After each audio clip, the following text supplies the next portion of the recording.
Hello, my name is Harold Wong with Microsoft. I am going to do a quick demo here on what is necessary to configure Exchange and Windows mobile devices for the direct push Exchange ActiveSync capability. So first off, on the Exchange side, you do need an Exchange 2003 Service Pack 2 server. On the mobile device side, you need Windows Mobile 5 with the Messaging and Security Feature Pack, also known as MSFP. So let me go ahead and go to the server side. Here I have my server. If I bring up Exchange System Manager, I do have the correct version, so let me just show you that. If I look here, you can see the build and server version does indeed reflect that it is running Service Pack 2. So if I go to my global settings, properties of mobile services, there are two options that need to be enabled. And you can see on my server they are both enabled already. The first one is the enable user initiated synchronization, does need to be turned on. The second, enable direct push over HTTPS, also needs to be turned on. The second option, if you look on my screen here, shows the enable up-to-date notifications. That is not turned on. That is the quote-unquote old way of doing things via the SMS messages that get sent to the devices. As an additional option, you can also turn on device security. And if you choose to enforce this particular option, then one thing I need to make sure you understand is this very last checkbox, the allow access to devices that do not fully support password settings. That is an option that really needs to be turned on. If you have devices out there that are not Windows Mobile 5 with MSFP, so that includes the Windows Mobile 5 device that doesn't have MSFP, your Mobile 2003 devices, and so on. If you do not select this option when you enforce password policies, those devices will not be allowed to synchronize. All right, I am not going to turn this one on, just so that I don't complicate things on my end here. I'm just going to make sure that my enable user initiated sync is turned on and enable direct push over HTTPS is also turned on.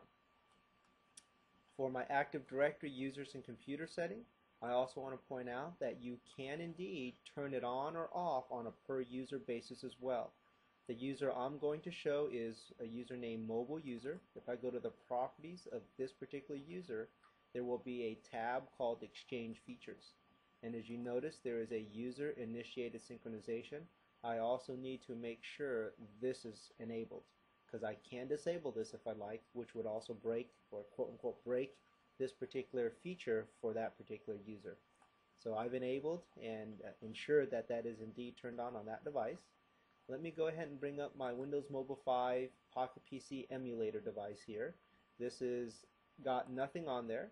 In fact, if I bring up my ActiveSync, you will see that indeed it is not set up for synchronization with the server yet. So let me go ahead and go to Menu, and I will configure or add a server source. And in this case, you want to put in the fully qualified domain name of the server that is exposed to the internet for Exchange ActiveSync to work. Whether this is your Exchange server directly or you're publishing it through ISA, and if that's the case, then you want to put in the fully qualified domain name that is exposed on the internet. In my case, I'm just going to go ahead and put in the IP address of my server here, which is my demo machine. I'm also going to turn off SSL because I don't have that fully configured for the emulator to work correctly. I'll click Next. My user is mobile user, password, put that in, and then my FabricCam domain. Make sure I spell that correctly, and I will go ahead and save the password. I will click Next. Ensure you select the appropriate settings, because now you can sync contacts, calendar, email, and tasks directly with your Exchange server. So I'm going to go ahead here, and under calendar I'm going to select all. Under email, I will also select all rather than just 3 days. And then I will click Finish. And at this point, it's going to go ahead and make a connection to the Exchange server. And hopefully, if I did everything correctly, it will go ahead and initialize a synchronization. That'll bring down the contacts, it'll bring down my calendar, the few emails I have set up already on this device or on this user account, and then the tasks. And while that is synchronizing, I will go ahead and bring up OWA just so I can show you this. In 2003 PE base exchange. We'll go ahead and log into OWA on this device. I should log in as administrator, and that way I can actually send an email and show you that things are working correctly. Let me go ahead and bring back my emulator. If I go to menu, look at the schedule, this is the piece that's important for true configuration of the direct push on the client side.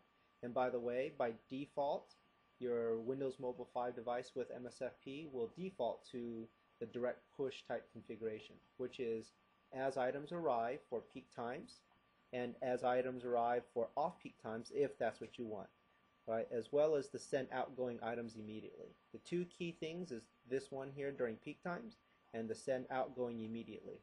Because if you have off-peak hours and you don't want to send or enable the direct push capability at that point, then you can set that one for something else. You can also define what your peak times are over here. So I'm going to click OK. Let's close this window so that we can get back to my plain vanilla view of my device. And if I look at my email settings, well, we ought to be able to see that I do have one email. It's quite old. Let me go back to my Outlook Web Access here, and let's respond to this email that was sent from mobile user to administrator. This is a test. And I'll click send. And if everything goes well, we'll cross our fingers.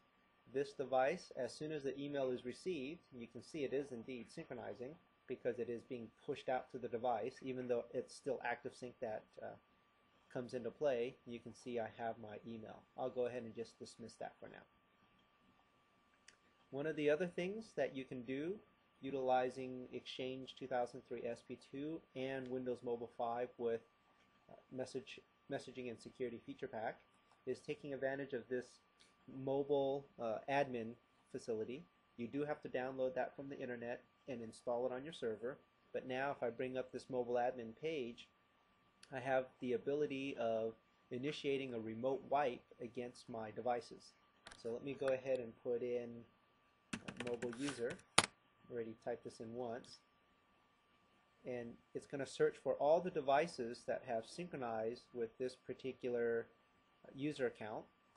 You can see that there's this Pocket PC last synchronized just now, which happens to be a Sunday for me. And I can choose to initiate a wipe on that device.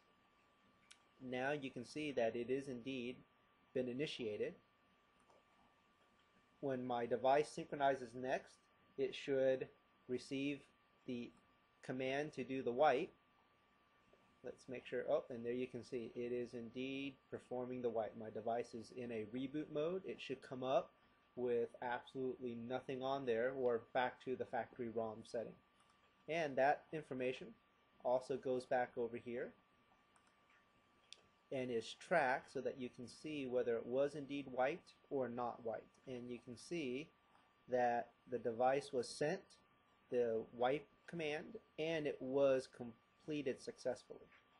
Now here's the thing to keep in mind is once the command has been sent, it will stay in the queue and will continue to re-wipe that device if it comes out again. So if someone says, oh, let me restore because I found an image or a backup on the memory card, which by the way we don't touch any storage devices on that mobile device, and they restore it, it starts to synchronize again, it'll immediately send the wipe command and wipe that device yet again.